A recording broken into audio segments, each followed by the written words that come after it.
Hello there, my name's Andrew McCarran. I'm the Managing Director of Sports Betting Community, and welcome to this webinar where we're looking at digital transformation and the journey that companies do when marrying their land-based and their online elements.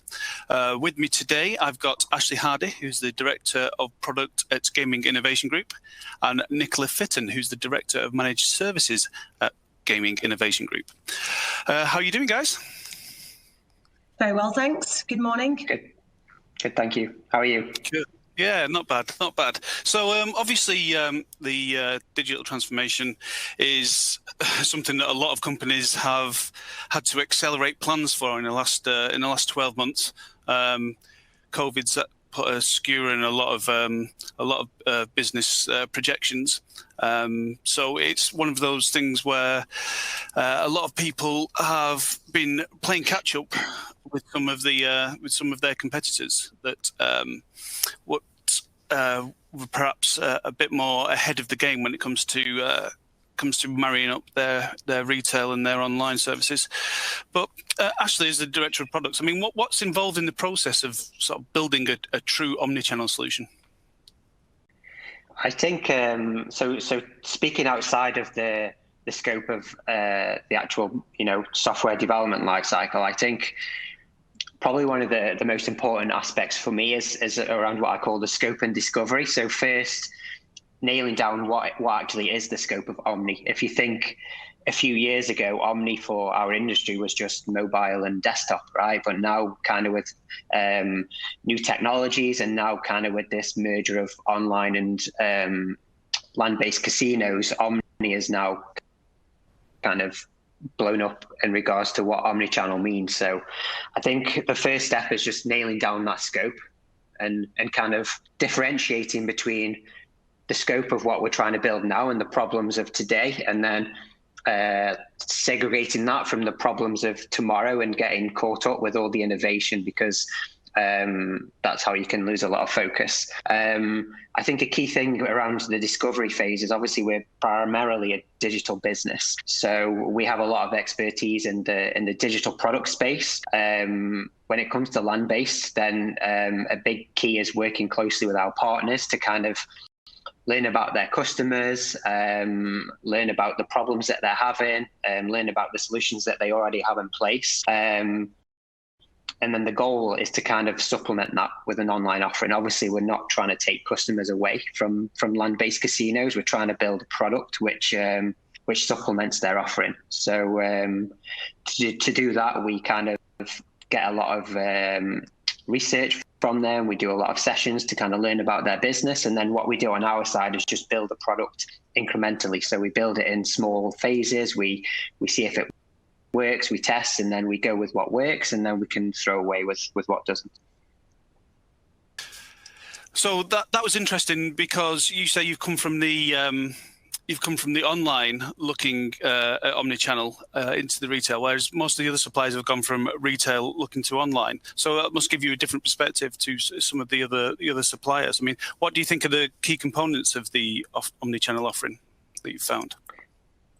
Yeah, I think for me, there's four main components, and I think these four main components are they form the baseline to a good Omni solution. And I think these are the kind of things that you need to have in place before you go down the route of the innovation and the nice to have features. So I think the first probably crucial one is around the registration. So having that kind of dual registration feature, which allows customers to register via the online website or via through the casino and still benefit from that single account. Then once you have the player in the system, then you have things like shared loyalty. So again, like when the customer's playing, regardless if it's in the casino or if it's online, again, they're contributing to kind of a unified loyalty scheme. Paired with that, then you have the shared wallet. So again, when a customer is depositing money onto their account, again, they don't want to be juggling around with different wallets, like a land-based wallet and an online wallet. So it's about kind of unifying how they manage their funds. And then I think the last step is then around actually how they get their money onto their account. Again, with on the internet, you can obviously use credit card, Skrill, and your usual kind of online methods. But then when you go into Landbased, then there's cash, there's comps, and there's a whole world of kind of monetary value out there. So a key part of that is unifying and streamlining how the customers get their money into their account as well. So I think they're probably the 4 fundamentals of an Omni solution. I mean, Nicola actually is going through, you know, quite a lot of sort of key components of the omnichannel solution, and some of them must be quite daunting for somebody who's not really looked into that area before. I guess this is where sort of the managed services comes in.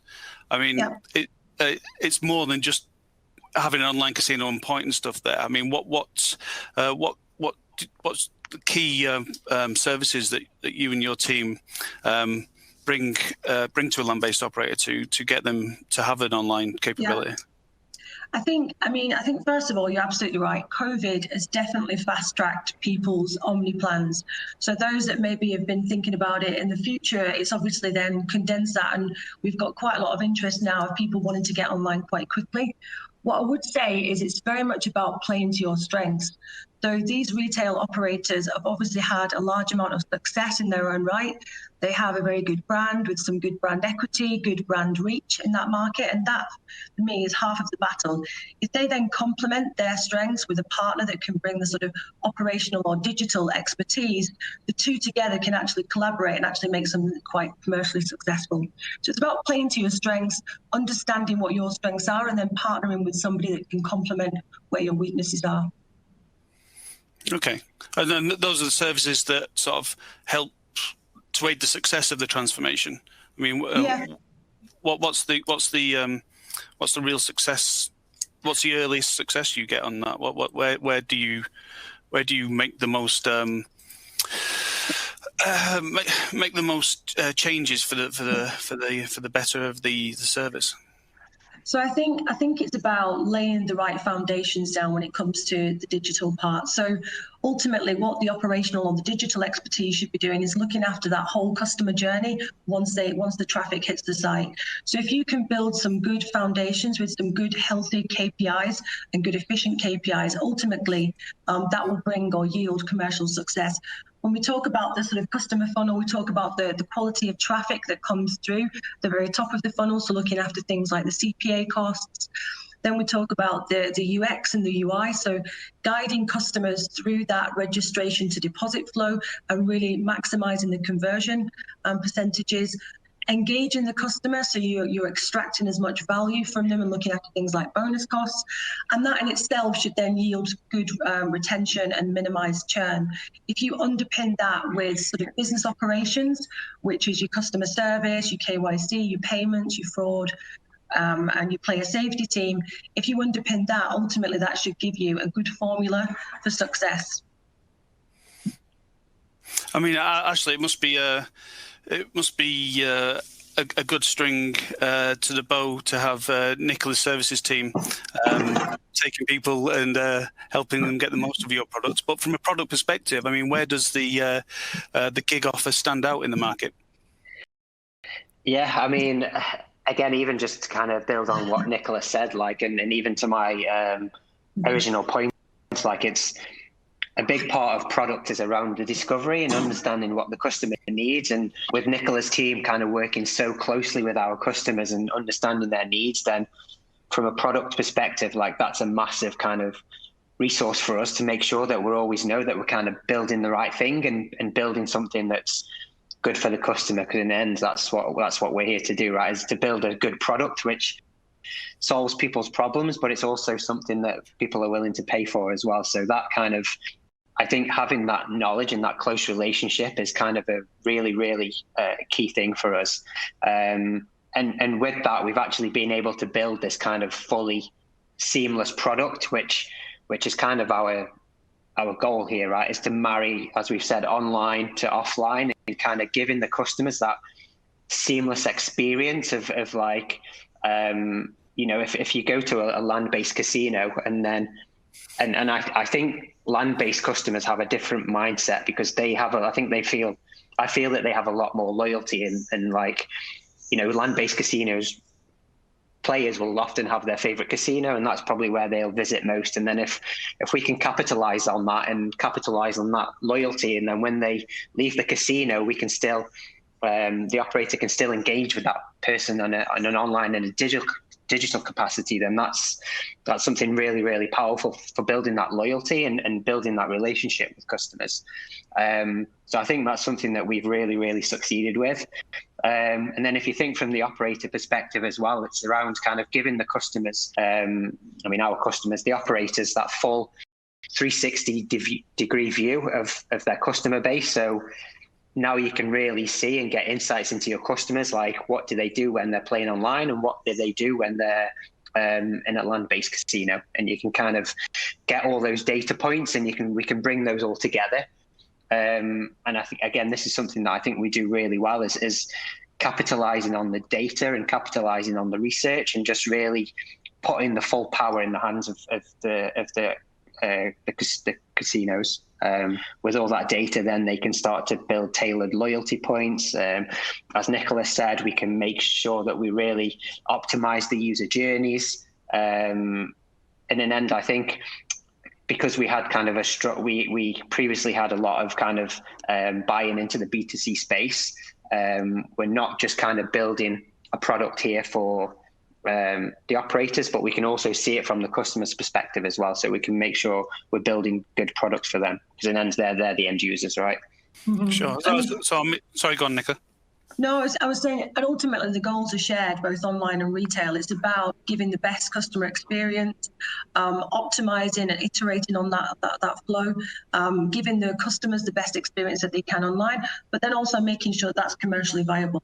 So if you have, like I said, the brand reach and that trust with that loyalty base already, you add a good product to that, you put down some good foundations that gives the brand confidence to apply acquisition spend on top of, that formula in itself should be hopefully quite commercially successful.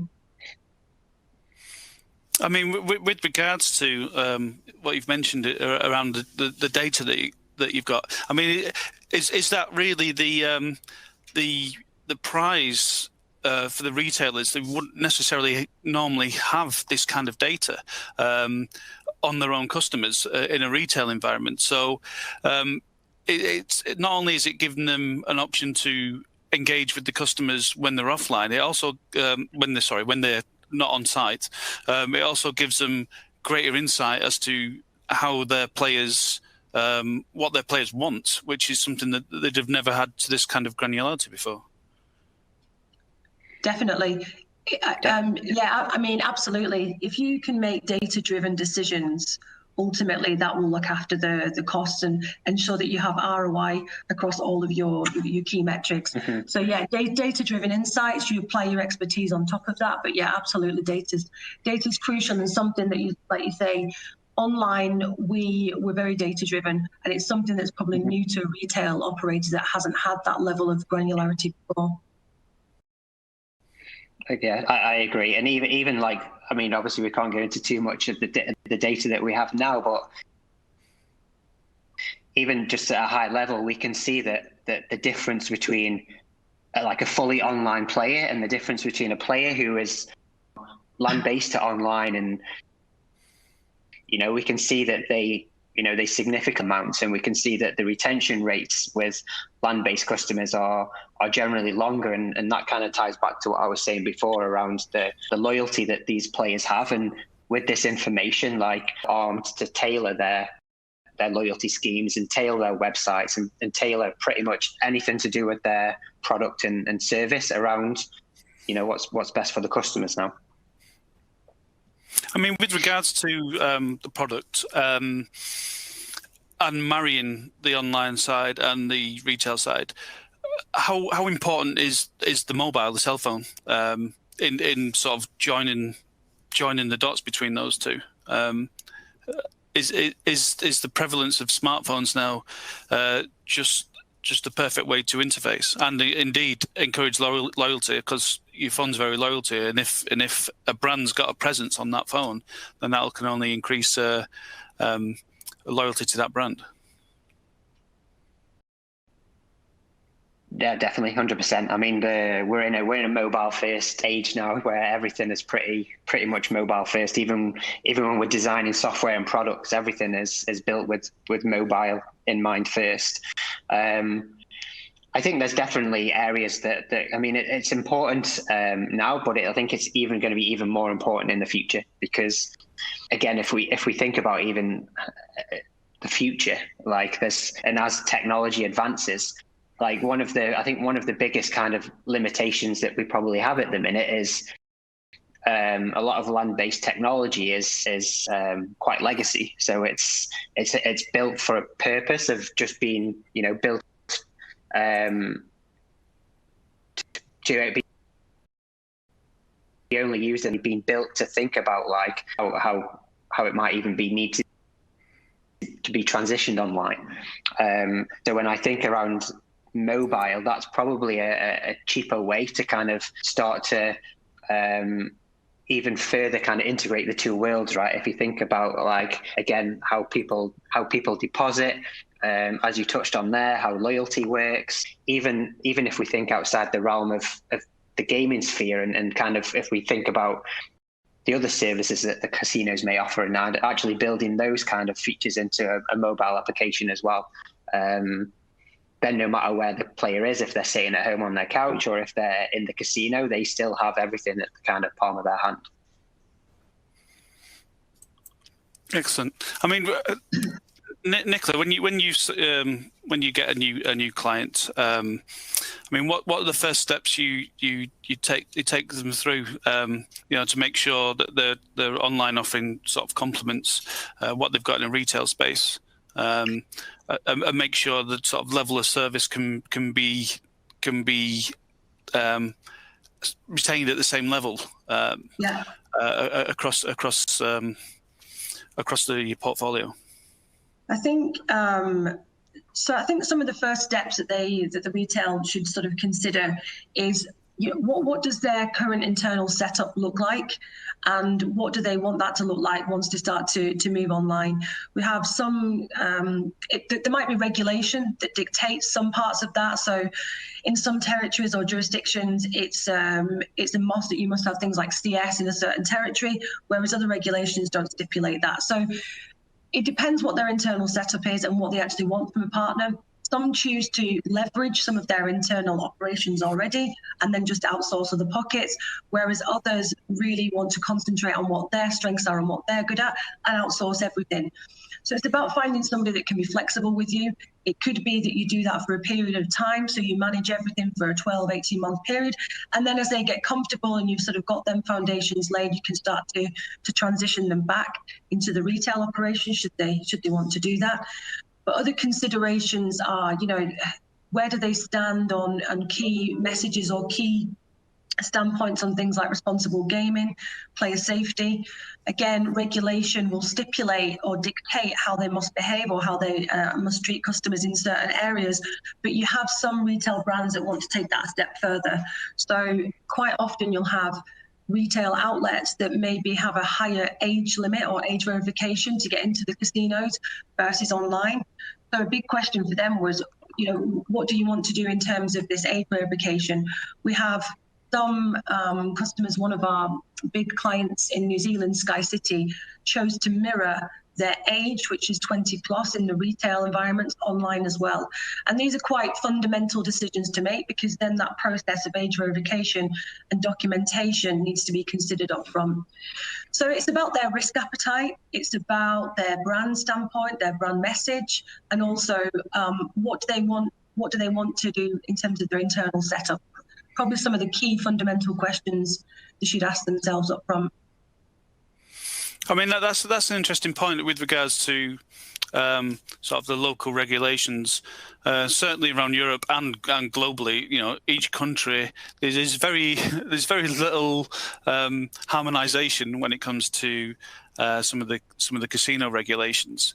So, yeah. I mean, Ashley, from your perspective, I mean, how do you approach that? I'm assuming you're continuously adapting the product to work on the different client requirements, and even with the same client across different countries? Yeah, definitely. I mean, regulation is kind of a key limitation that we have, and as you touched on, like different regulated markets have different requirements, not just for online, but for land-based as well. So we see that the kind of restrictions and hoops that land-based casinos have to go through as well. Really did open our eyes a lot as well. So it's kind of understanding how we can solve these limitations, but also again thinking about how we solve it in a customer-centric way, which makes sense for the customer as well. Because a lot of these limitations bring in friction points for the customer. So it's really important that we kind of iron those out and make those as smooth as possible. Again, another kind of limitation that we have as well is actually the lack of standardization. So most land-based casinos, usually they have their own softwares, and there's not like a common software that's used across all casinos. So that's kind of another challenge that we have to kind of get around as well. So I mean, what we're trying to do is build a platform which has scalability in mind. So as much of these kind of touch points we can fix out of the box, but then also building in the configurability in our system as well, which means that, you know, when there are these kind of niche requirements or things need to be changed, then we can tackle this through configuration of our product rather than having to keep, you know, rebuilding and building new features. And I think even kind of what Nicola was touching on before as well is a lot of these casinos have different branding values, they have different company values, their cultures are very different as well. So this is kind of another kind of area that we need to embrace as well when we're kind of speaking with customers, because I think especially with Omni and the kind of the vast different number of casinos out there, there's no kind of silver bullet where we will solve everyone's problem. So it's kind of the main challenge for us, as I said, is building a product which is scalable and configurable. But then it also is, you know, cost effective, and it's easy for the customers to use as well. Ultimately, all with the customer and all with the end user in mind as well. So that's the challenge, trying to keep the client happy with the regulation, but ultimately we want it as seamless upfront for the customer as possible. Okay, so a digital brands acquisition strategy will sort of differ quite a lot from that of a retail operation. So I guess this goes to you, Nicola. I mean, how does Gig support a land-based partners with this on their digital transformation strategy? Yeah, it's a good question. I mean, again, we're there to complement their existing strategy. Whatever they've done in the past has obviously been successful to get them to the point that they're at. So it's not about sort of coming in and changing anything. It's about complementing their existing strategy. I'm sure they've all got some kind of above the line marketing strategy in place. They will have a large retail database to go after as well. They may have sponsorship or ambassadors that promote their brand. So it's about applying our sort of digital channels to complement that overall brand message or brand strategy. I mean, the digital channels that we look at primarily are from an SEO, affiliation, EPC, and social perspective. We work with the client to sort of produce media plans. We look at the costs and the spend per channel. We put down a forecast for the clients, and then we iterate and tweak based on data and analysis. And we work with them over a period of time until we get the balance right between whatever they're doing from a retail perspective versus what we're doing online. But it's very much about sort of supporting their existing strategy.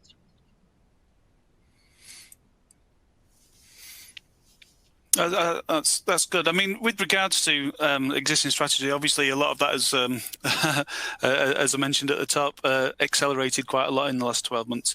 I mean, are you finding, whereas the customer experience, the simpler the better, because it's a lot more, I guess, of an older clientele suddenly trying to come online because they've got no option other to do that, rather than get out. I was wondering if you'd seen, if you'd managed to respond to that older demographic coming online, and what trends you'd seen?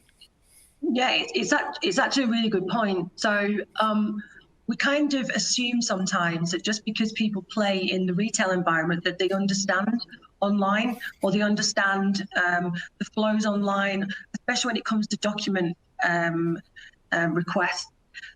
Some retail customers or retail-only customers can find it quite intrusive. So why are you asking me for this information? Why do I need to prove my salary? Why do I need to give you all of these different documents? So it's very much about education. So it's educating the customers and trying to make that seamless flow as possible, but also educating the retail employees as well, because when the retail establishments open or are open, they will be the client-facing roles that will be speaking to those customers. So educating them on the differences online as well will definitely help to sort of push that overall message. So it's about education really, and just trying to, in all different touch points, whether that be in the onboarding journey, whether you use your social channels to sort of like push that reach out there, and educating the employees, it's just to try and get that consistent message across. How have you found that from a people using the product perspective, Ashley? I mean, when you asked the question again, like KYC was the first thing that came to my mind, right? If you think when you go to a land-based casino and you hand over your ID card or whatever, like you can actually see them, scan it and then you get your ID card back, right? It's feels quite a safe process, but then on the online space, you have to email or submit your documents through an online portal or whatever. And then I think a lot of people who are maybe not so educated or not familiar with online, that can seem quite a, I've just emailed my documents and now I don't know what's gone, like where have they gone? What are they going to do with them? What are they going to use them for? Like, I mean, it can be a scary place, the online space, for people who are not familiar with it. So I fully agree with Nicola. It's around like how we build the product and having good signposting in place and making people feel comfortable that this is, this is the normal, and even kind of like the main friction points are usually around registration and around depositing, right? They are the kind of the two kind of main crucial areas. So we need to make sure that from an onboarding perspective, the registration flow, it makes sense. It's not daunting. We only request the information that's required, and we don't go overboard with, 20 registration forms that the player just gives up and says, I don't want to give this information. And even from a depositing perspective as well, we can't assume that people who are coming to our sites to gamble, they're familiar with e-commerce. Like, we can't take that for granted that maybe they use Amazon and they're fully familiar with credit card payments. Like, this might be something that's new to them. So again, it's around the education, around the signposting, and just making sure that kind of journey for the customer is seamless and as easy as possible. Because I think any kind of friction, especially with land-based customers coming online, those customers will just go away. They'll get fed up and they won't be resilient, or they won't keep retrying and trying to figure it out. They'll just give up, I think. And their play is so much more monitored online as well. So because of player safety and responsible gaming applications, we very much have to monitor deposits, play, and as such, interact with customers to try to get them to set limits. And if we can automate that, or we can do manual interactions, but their play is very much more monitored, something that they're not used to when they're playing in a casino on a Saturday night at the roulette table. It's not like that online. There are certain restrictions and thresholds that once they hit, there is more documentation required. And to do that, there's a reason and rationale for that. It's obviously about player protection. But again, all of this is really new to those retail customers that have never had anybody monitor or ask them to set limits or check how often they play. So it's just about ensuring that they understand the processes are there to protect them, not to restrict them. But ultimately as well, we need to do it in a way that's still entertaining for the customer, because this should be fun. It should be entertainment. It shouldn't feel like you're being sort of monitored and mummied all the way through this, all the way through your online experience. So there's a balance there to be had, I think. I've got a couple of questions here. I mean, someone's asking which areas of the globe are you sort of rolling out this omnichannel service? Because it's not just Europe, is it? No, we have. I mean, it's a global footprint now.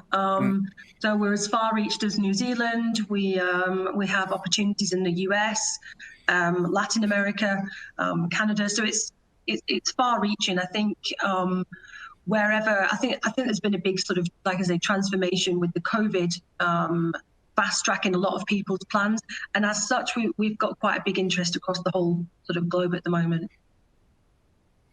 Yeah, and there's another question here. It's probably for you, Ashley, although you might have something to say, Nicola. I mean, do you think omnichannel offerings will need to adapt and advance as we see more operators make the shift online? I mean, where obviously this year has been for a lot of companies just have something. Where do you see sort of omnichannel going in the future? How does it build on kind of like the afterburners that COVID's given it?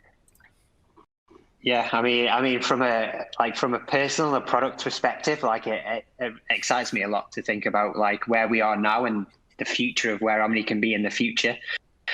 Like we've kind of tried to, like I mentioned before, kind of the four kind of staple the framework features that you should have in any Omni solution. We've started to branch out and look at other areas. So if you're from a sports book perspective, it's around maybe even providing the digital signage. So not only can you play online, or you can play through a kiosk in the casino, but you can also see the odds reflected on a screen, and you can have that kind of digital marketing aspect as well. But then when I think of like the future and like the more we partner with casinos, it's like, imagine we can integrate with like shops and restaurants and things. So then you can not only issue rewards for gaming, but then, a free meal at a restaurant, or a free drink at the bar, or, a comp night in a hotel. It's around kind of slowly start to bringing in the other aspects of land-based casino into this offering. And I think even more the kind of legacy technology that we replace. Like a good analogy would be if you think about supermarkets, right? I remember going to a supermarket when I was younger with my parents, and you get to the checkouts and there's just like 50 aisles of like tills of where you pay for your goods, right? If you go to supermarkets now, it's like all self-service terminals, and you maybe have one or two actual people there who are there with the actual till. So I think we will go through this transformation as well, and we will slowly kind of pick away at the pieces of what a traditional land-based casino is. And you think about, you mentioned before about the mobile phone, right? Imagine being able to load up your money on your phone and then completely skipping the cashier and just go and sit down at a roulette table, tapping your phone on something, and then they give you your chips and you're good to go. Like, I think we will slowly start to chip away at the kind of the legacy technology and even some of the restraints, and this is such an untapped market for me, and there's so much room for potential. But then I think it's also a cautionary tale as well. And going back to my original point, it's so important to sit with the customers and learn what they want and what's good for the market, because there's so much potential to go down the gimmicky route of and just building stuff which is gimmicky, which actually provides no value to customers as well. So it's an important line that we don't cross, and we only build and we innovate in the areas where there's actual problem space and we're providing value for the operators and the customers, and we don't go down the gimmicky route of building stuff that's just nice to have and actually provides no value. Because especially in the early days now, when the cost of development can be quite high, we need to be careful of what innovations we kind of pursue, I think. I guess sitting with the customers, it also helps, because I mean, certainly in my experience, if you're on a casino, you're a bit more conservative, and the technology can go faster than you're comfortable with from a security perspective. So it's also knowing how fast the customer wants to go down that route. Because while it all sounds great to maybe the younger generation, tapping the phone and picking up the chips, that could send 100%. some alarm bells going from the security department, as it's an area that they might not be 100% in control of. 100%. We don't want to be ahead of our time as well. And as you say, like bringing out things that just scare people, because I mean, technology does scare people quite a lot sometimes. And, you know, we need to be, as you say, we need to be kind of in line with the pace of change as well. And again, part of the value that we bring as well is going through that journey with the customer and understanding their culture and their pace of change, and then working with them that as we've touched on throughout the interview is something that supports their strategy and kind of what they want to deliver. We don't come in and kind of steamroll and say, okay, this is what you need to do now to be successful. It's asking a lot of questions, understanding their culture, understanding the journey that our partners want to go through, and then supplementing that with a digital offering and services, I think. Yeah, it's very much where the brand trust comes in as well. And I think that's the advantage that the retail guys have got. Before, we've seen in the past sort of maybe the startups whereby they maybe had the digital online experience, but they didn't have that brand reach, that brand equity in that market, that brand trust.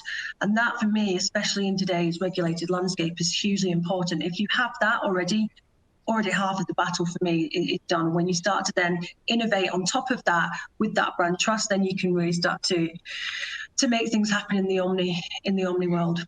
So I think brand trust is a huge advantage for the retail guys. Cool. We're running out of time now. I've got one last question here, maybe something for you, Nicola. Can you talk about some of the results that Gig has delivered for clients from a managed services point of view? So yeah, definitely for you, Nicola. Sort of increase lifetime value, retention, that kind of thing. Yeah, I think what we can share is, again, when it's about complementing and collaboration with the right partner.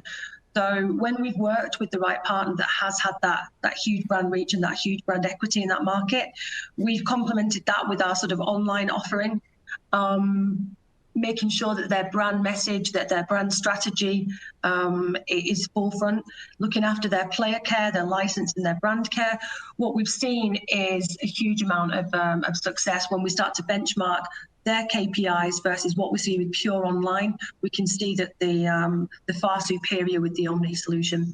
So again, I think it's just about laying those strong foundations up front, bringing that brand message, complementing the two, and that gives you a really good sort of fighting chance to have the commercial success. Excellent. And anything else to add to that, Ashley? No, I mean, from a product perspective, obviously the results for me is getting the product out live and people using it. So, I mean, from that perspective, I think we've had massive success, and even I'm proud of what we've built so far. And by what we, as I said, like what we set out is to build this kind of seamless experience for customers and give them kind of this. Make them feel like they've bought into the brands that they've chosen to play with, right? So whatever land-based casino it is, just giving the customer that feeling that it's kind of that casino is like their home, and like whether they're visiting the property or if they're playing online, it's kind of like setting our partners up that they're always the first thought, and building that buy-in to the ecosystem that we're trying to build. And I mean, we still have a long way to go, and as I said, like it's a very untapped space that we're kind of venturing into now, so there's a lot of opportunity. But yeah, I'm really excited to see where it goes. Yeah, trying to get them to a good place as fast as possible ultimately is everybody's aim. So it's a shared goal, and obviously the customer and the user at the end of that as well is hugely important. Fantastic. Ashley and Nicola, thank you very much for your time today. If anybody watching wants to find out more, there's the Gaming Innovation website at gig.com. Or you can send an email through this webinar interface just now. Sorry if I didn't get a chance to ask the questions, but we can pick them up afterwards. And well, thank you very much. Thank you. Thank you. Thank you very much. It's a pleasure. Yeah.